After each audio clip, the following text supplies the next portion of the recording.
Assalamualaikum warahmatullahi wabarakatuh. Bismillahirrahmanirrahim. Bismillah, alhamdulillah, wassalatu wassalamu ala rasulillah wa ala alihi wa sahbihi wa man tabi'ahu wa wala. Rabbi shrah li sadri wa yassir li amri wa hlul 'uqdatam min lisani yafqahu qawli. Subhanaka la ilma lana illa ma 'allamtana innaka antal alimul hakim. Rabbana anfa'na bima 'allamtana, rabbi 'allimna alladhi yanfa'una, rabbi faqihna wa faqih ahlana wa ahbabana wa jami'al muslimin wal muslimat. Maaf ya. Wa jami'al muslimin muslimat bi rahmatika arhamar rahimin. Allahumma salli ala sayyidina Muhammad wa ala ali sayyidina Muhammad kama shallaita ala Ibrahim wa ala ali Ibrahim fil alamin innaka Hamidum Majid. Baik. Tetap kita mengucapkan tahmid, puji dan syukur kepada Allah serta selawat ke atas Rasulullah sallallahu. Allahumma salli ala sayyidina Muhammad. Kita lanjutkan sejenak bersama kalamullah yang tadi kita dengar dalam salat. Tadi dari ayat 51 surah Yasin sampai ayat 73, banyak peringatan Allah di sana yang patut kita renungkan. Yang mau diambil pagi ini peringatan Allah dalam ayat 60 ya. Alam a'had ilaikum ya bani Adam alla ta'budu syaitan innahu lakum aduwwum mubin. Ayat 60 ya. Nanti dari kemudian Allah berkomunikasi dengan manusia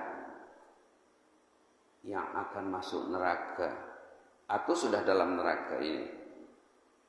Allah memperingatkan di sana, wahai anak Adam, kan dulu sudah diperingatkan jangan turuti syaitan. Orang masuk neraka itu pada kebanyakannya karena menuruti syaitan. Alam a'had ilaikum, kan sudah dikasih tahu dulu jangan ikut syaitan. Innahu lakum aduwwum mubin. Syaitan itu jelas musuhmu. Syaitan itu 24 jam bekerja. 24 jam bekerja. Waktu bangun, waktu tidur, dalam masjid, di luar masjid, di rumah, di jalan, di mana, di kantor, di sawah, di ladang.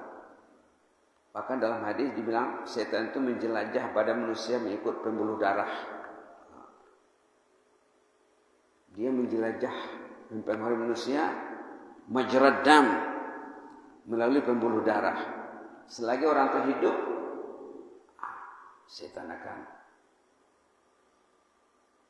berusaha menyesatkannya. Untuk mengimbangi syaitan ini ada malaikat. Jangan lupa kita ya. Maka selalu dibilang ayat kemalaikatan perlu kita pelajari, ayat kesyaitanan perlu disingkap supaya kita tahu. Syaitan ada, malaikat ada.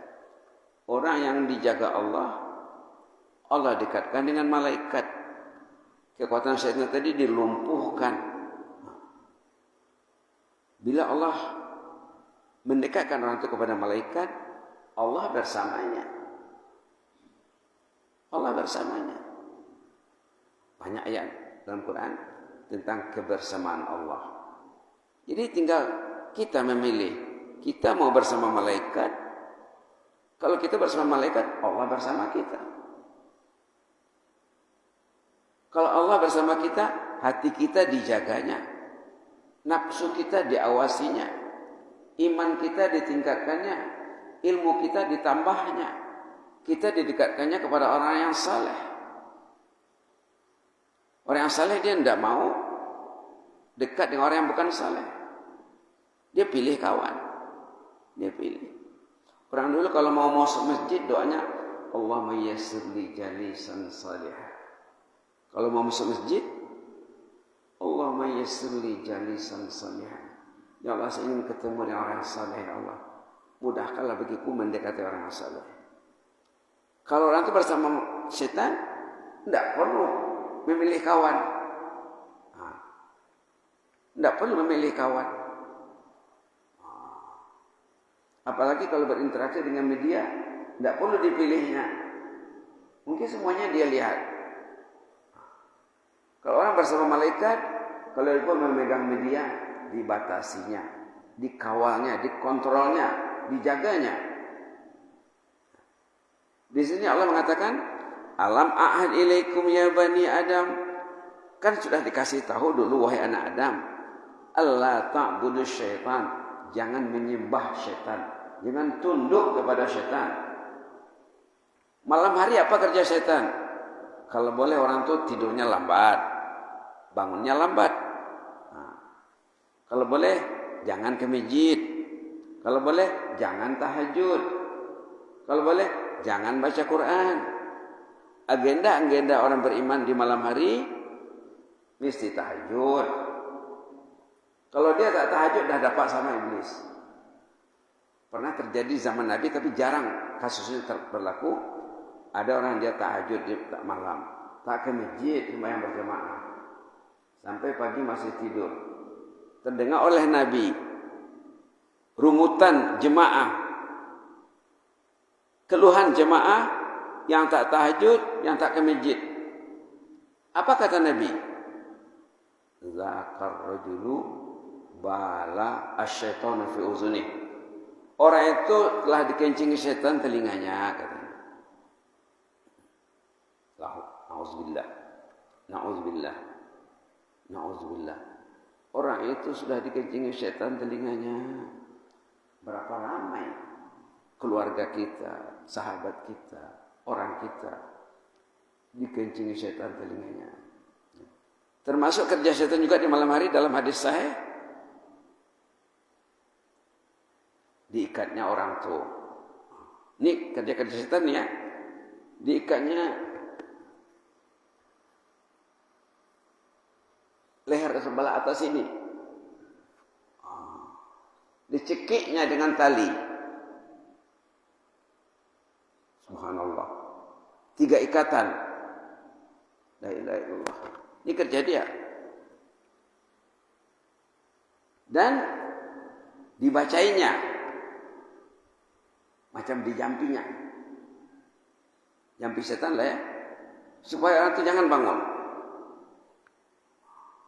Subhanallah. Subhanallah. La ilaha illallah.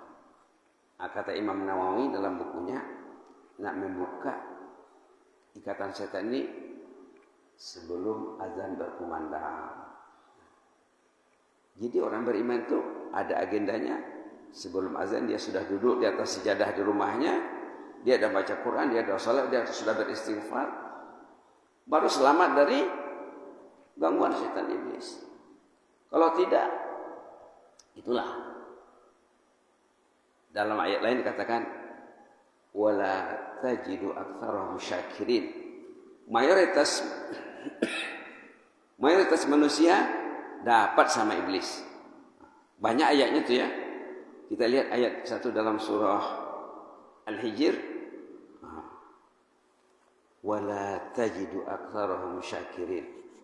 Kebanyakan mereka tidak akan bersyukur. Artinya kebanyakan manusia tunduk kepada iblis. Ya. La ilaha illallah. Subhanallah. Banyak dalam Quran cerita keiblisan, kesyetanan disebut dalam Quran berulang kali. Mulai daripada surah Baqarah, surah-surah lain juga.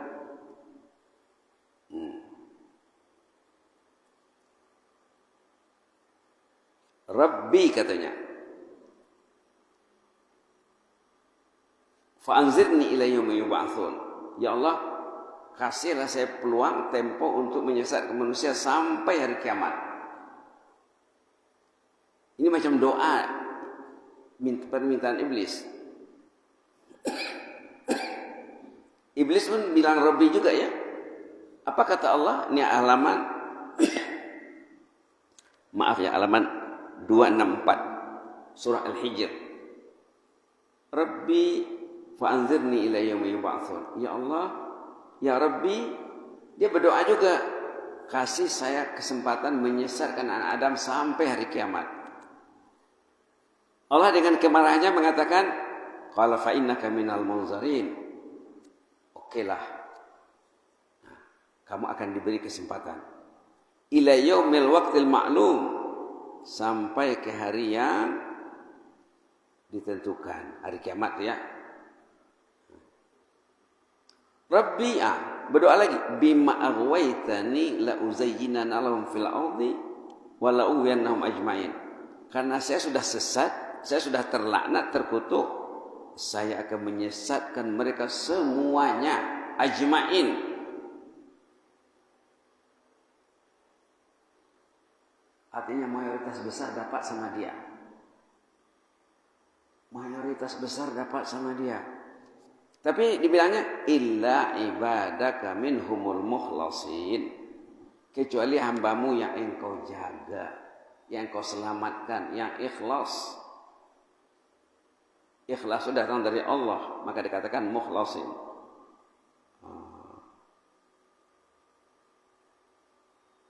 Subhanallah. Kemudian ayat sesudahnya Allah tegaskan tadi dari iblis. Iblis mengatakan, hamba yang engkau pilih tidak akan dapat sama aku menguasainya. Kemudian Allah menegaskan lagi ayat sesudahnya, ayat nomor 42, inna ibadi laisa laka alaihim sultan. Hambaku yang ku proteks, yang ku jaga, yang ku lindungi, tidak mampu engkau mempengaruhinya. Illa manittaba'aka minal ghawin, kecuali orang yang menurutimu dari kalangan orang-orang yang sesat. Jadi iblis mengatakan kepada Allah, orang yang dipilih Allah dia tidak mampu, dan Allah juga mengatakan orang yang dilindungi oleh Allah, iblis tidak akan mampu. Jadi iblis juga berikrar, Allah juga menegaskan. Nah, maka kita perlu bersama Allah, bersama malaikat. Ayat kemalaikatan itu di ayat lain nanti ya. Nah, di sini tidak disebutkannya. Tapi dalam hadis memang dikatakan manusia itu di bawah dua pengaruh. Dalam hadis namanya lammah, pengaruh. Lammah yang jahat, lammah yang baik. Lammah yang jahat ini dikatakan juga waswas. Lammah yang baik dikatakan ilham. Nah, istilah-istilah ini kita mesti tahu. Mau bapak tuh bangun jam 4, berniat dia sebelum tidur mau bangun jam 4, itu ilham namanya. Tidak ada berniat nak bangun awal, tidur saja. Jam berapa bangun terserah. Itu waswasah namanya, gangguan iblis. Maka dia tak akan bangun karena dia tak berniat. Bisikan negatif yang dibawa oleh iblis namanya waswas ataupun lammah bisyarr, janji yang jelek. Kalau lamah itu dua-dua, kepada yang baik, kepada yang baik. Maka Allah mengatakan, bila kamu mendapat bisikan yang baik, bacalah alhamdulillah. Teringat nak ke masjid subuh, alhamdulillah, ini malaikat, ini kerja ini. Tapi di bloknya, dilarangnya, tak usah katanya. Itu kerja iblis. Jadi manusia ini di bawah rebutan iblis kalau dia tidak menjaga, tidak minta perlindungan Allah. Was-was atau waswasah, bisikan jelek yang dibawa oleh iblis untuk mempengaruhi anak Adam. Alladzi yuwaswisu fi sudurin nas. Dalam surah An-Nas disebut ya. Tapi was-was dalam bahasa kita lain lagi. Nah, jadi was-was ini kalau bahasa Al-Quran, dalam hadis, bisikan jelek yang dibawa iblis untuk mempengaruhi manusia supaya jangan berbuat taat, supaya gemar berbuat kemaksiatan, supaya lalai.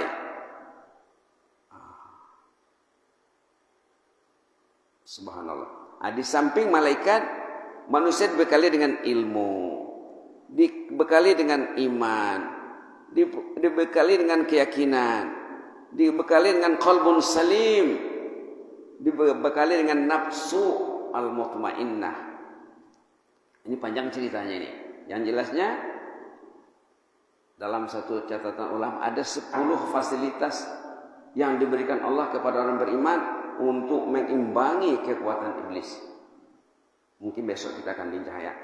Ada 10 fasilitas yang dikasih Allah untuk orang beriman untuk mengimbangi kekuatan iblis supaya iblis tadi tidak berkutik, tidak melawan.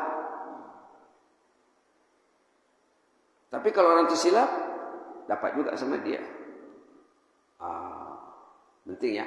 Penting kita menyingkap ayat-ayat kesyaitanan karena syaitan telah mempengaruhi manusia, membuat manusia itu malas beribadat ataupun lalai dalam beribadatnya dan tidak memikirkan untuk hari esok, untuk hari ini saja, untuk keperluan fisik saja, makan minum saja, rumah, kendaraan, pakaian, kesehatan, olahraga, itu saja yang dipikirkannya untuk kehidupan sementara, temporary, bukan untuk hidup kekal abadi. Mudah-mudahan kita lanjutkan besok ya. 10 fasilitas yang diberikan Allah untuk orang beriman untuk mengimbangi kekuatan iblis ini. InsyaAllah dengan adanya 10 itu kita akan dijaga oleh Allah Subhanahu wa taala. Kita bincangkan besok insyaallah ya. Jazakumullah khairan. Inni udukum fillah wa astaudiukumullah. Wassalamualaikum warahmatullahi wabarakatuh.